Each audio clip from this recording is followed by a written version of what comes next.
Recovered. Hi, this is Carol at Tansy Lane again. In sessions 1 and 2, we talked about 3 ways to use herbs as your first line of defense for common illnesses or when accidents happen. The 3 ways that I recommended are herbal teas, tincture and or glycerites, or salves. Today, we're going to talk about teas. One of the simplest strategies is to make a cup of tea. How simple is that? We can see by the multitudes of posters about tea how popular it is, and that tea is a comfort drink all over the world. It also is a sign of hospitality wherever you go.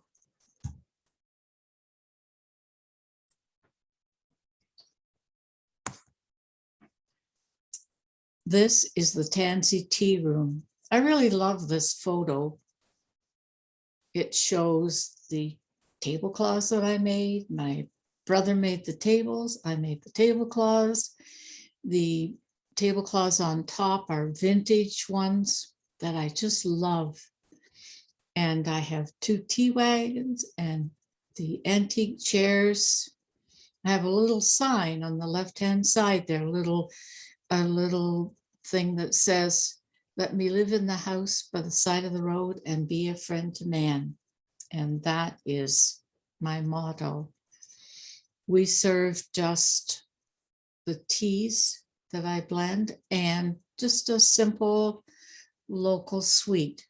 You can see behind me some of the teacups are 38 in that collection there, and they'll have numbers beside them. People say, "Why do you have numbers?" Well, it's not because they're for sale, but it's because when you come in and order a cup of tea, you can choose the cup that you like. You can say, "Oh, I really like number 13. I'd like my tea in that." So a confession, I always seem to have a confession every time. And this one is that I never really drank herbal teas. And when I first opened my shop 20 years ago, a friend of mine, I think it was Barb, who said to me, "Are you going to be selling teas, herbal teas?" And I thought, "Oh, no, I don't like the herbal teas." But I thought, well, I guess I better have some for the people who want them. Again, you listen to your customer, right? I think the time I got really converted was when I harvested the apple mint. And when I tasted that apple mint, I could not believe how beautiful it was. And I had all the different mints that I had grown, and I started blending. And then I fell in love. And of course, the loose teas. Oh, another confession. It's not really teas that we're going to talk about, but tisanes, because tea itself only comes from the tea plant. And there's several factors that determine the caffeine level and whether it's a black, green, white, or oolong tea. But that could be a topic for another time if you like. So herbal teas are actually herbal tisanes, but we usually call them teas. The herbs that we mentioned in the last 2 sessions were lavender, lemon balm, bergamot, rose, clover, chamomile, elder, dandelion, yarrow, and goldenrod. That was quite the list. Of course, there are many herbs that I didn't mention that can be used as tea. If you grow and gather the plants as they come into harvesting time, you can dry them and have a nice store of dried herbs to blend into teas when you want. When you're not feeling well is not the time to start blending. When you blend your teas, you may not find that it doesn't taste very good or have the desired effect. And because there is actually a key to blending, and this is the tea blending triangle. Let's have a look at this triangle. you'll find triangle's kind of hard to see, but we will have another view. There's an active part, and that's the active or base herbs give the blend its function. So what is the purpose of the blend? And this should be between 50 and 70% of the blend, depending on whose triangle you look at. This one isn't so clear, but I tried to make it a little larger for you to have a look at. The secondary or supportive herbs support and soothe a particular part of the body. Many times they contain mucilage, and that can be 20 to 30% of the blend. The catalyst top on the herbs on the top are warming or stimulating herbs and are about 10% of the blend. This is for flavor, potency, or just for fun.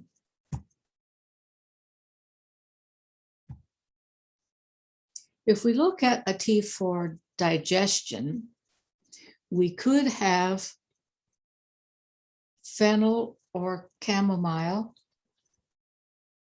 as our active herb. And we could have licorice or orange peel for the supportive. And as a catalyst on the top, a little ginger or cinnamon.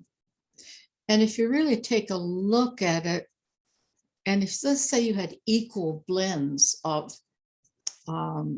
chamomile, licorice, and cinnamon, I don't think you'd like that. And it wouldn't support the body in the same way. So my choice, if I were going to blend one for digestion, would be fennel, orange peel, and ginger. But of course, that will depend very much on your particular taste. So if we go on to look at teas for stress, oh boy, a lot of people take a cup of tea for stress, don't they?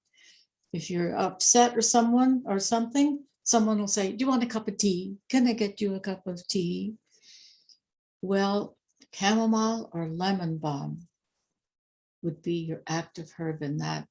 And I have to say that lemon balm is becoming much more known for its calming and relaxing effect on the body, and is being used a lot more in sleep preparations. Just so you know, the supportive herb could be rose hips in this one, and your catalyst could be lavender or yarrow. Well, I'm much more prone to yarrow than I am to lavender, so my choice would be lemon balm, rose hips, and yarrow. And I can taste it now.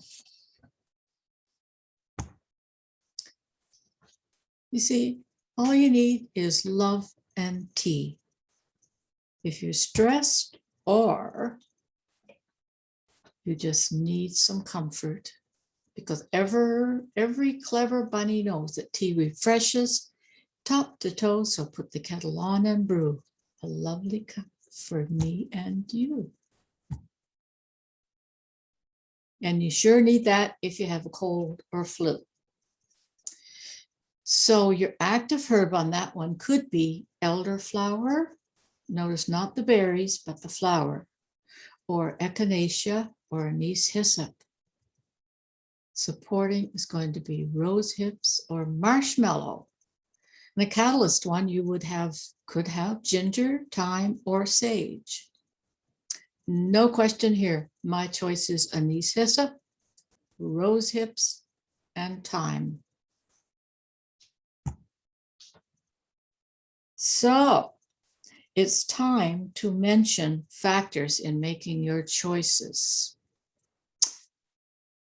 There are precautions with certain herbs, and I've mentioned a couple of the ones that you need to be careful for. You should always do your research. Licorice should not be taken along with medications for blood pressure. And there seems to me there's a zillion plants that belong in the aster family, and chamomile is one of them.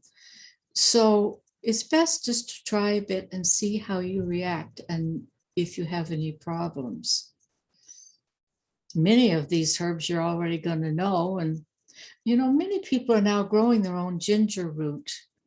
So why not look into that? It's fairly easy.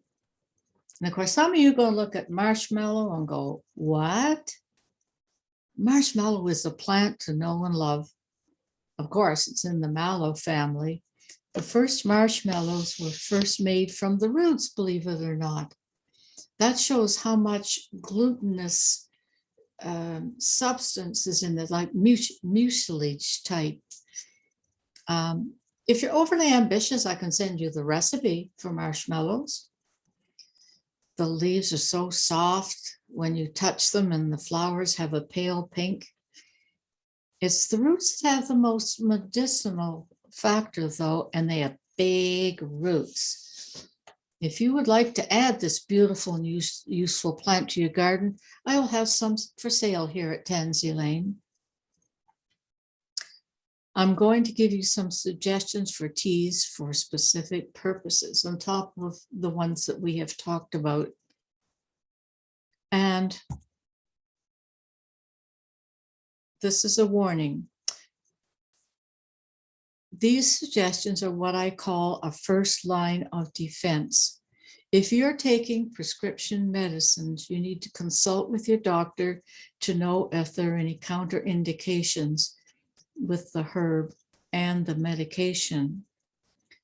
Because if you're taking something for relaxing and you're taking more teas for relaxing and you're going out driving, might not be so good.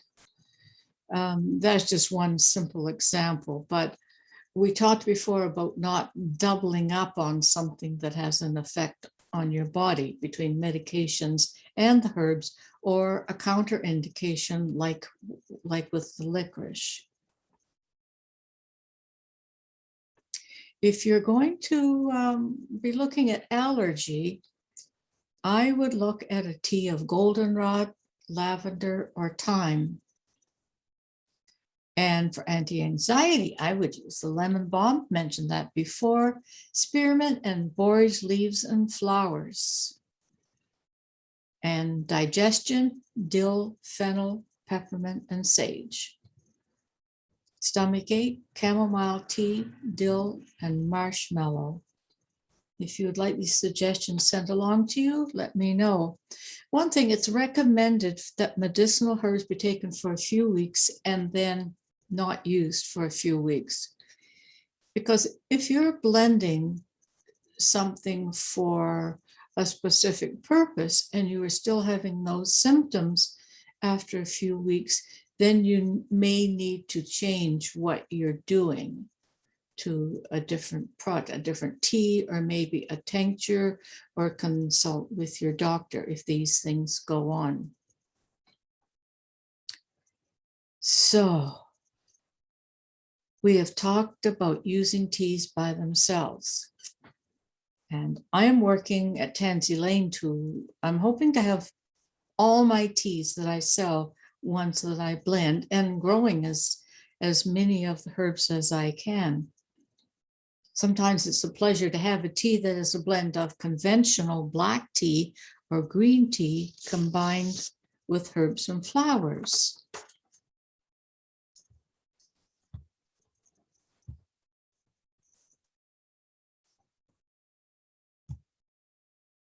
Just going to find, there it is. There's my Earl of Bees. It's an example, and it's everybody's favorite. It's a nice black tea with my own bergamot and bee balm. You need to know that all the teas, well, almost all, I haven't seen any that aren't, are flavored. It may be a natural flavor, but it's still added to the basic components. And that's why you get such an intense taste. It may say lavender, or rose or whatever, but very often, if you look at the last list in the list of ingredients, you will see that it says flavor, and often natural flavor added. I've resisted the temptation. Oh, it has been hard because I smell those teas and I'm thinking, okay, but I know that mine are the basic ingredients. This is the fruity green tea. You need to know that when you're blending the tea, when you crush it or when you put it in water is when it releases its volatile oils. And just look at the whole pieces here. This is fruit. It's currants and oranges and see the green tea in there? Everybody loves the green tea. So all of my teas have just the components in them. And you can blend your own as well. So look at the kickback evening. I can almost smell that, how it smells when I crush that in my fingers. And I keep all the components as large as I can when I store them. And it's only when I go to bag them up or to make the cup of tea that I actually crush them. That way you're really getting the benefit.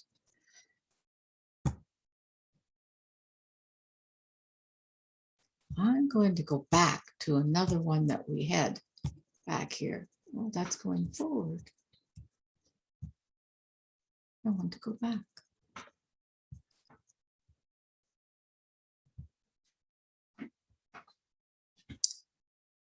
Lastly, I want you to take a look at this photo.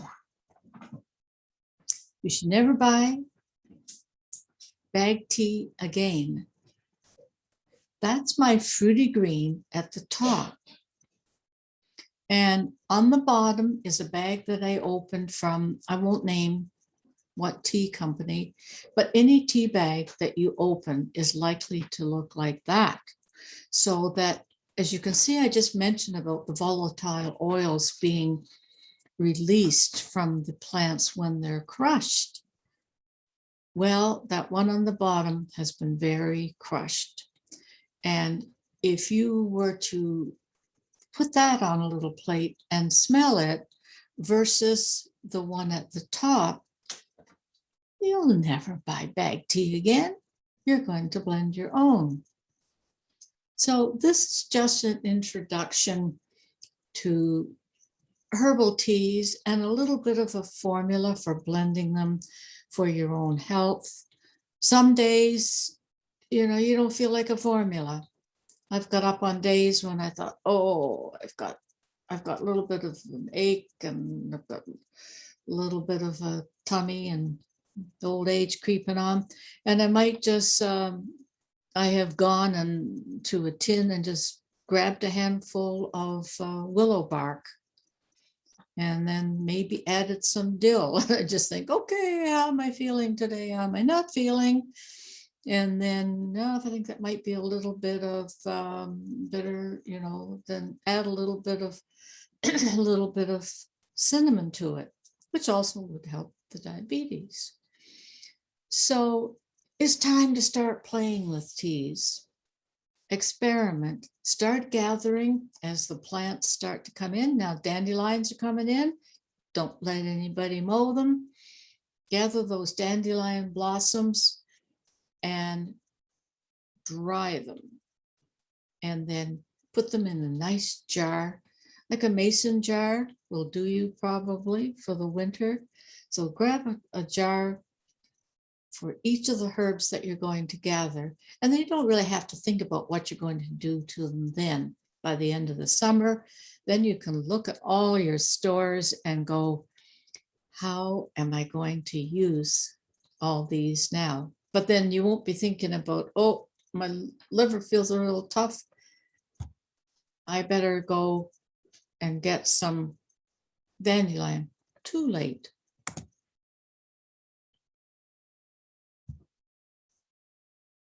So here again are some of the teas you can see. You can see the Earl of Bees, the Fruity Green, Kickback Evening. You're going to have a lot of fun blending. So you can have a cup of tea in one hand and a book in the other, and then you can just keep calm and put the kettle on.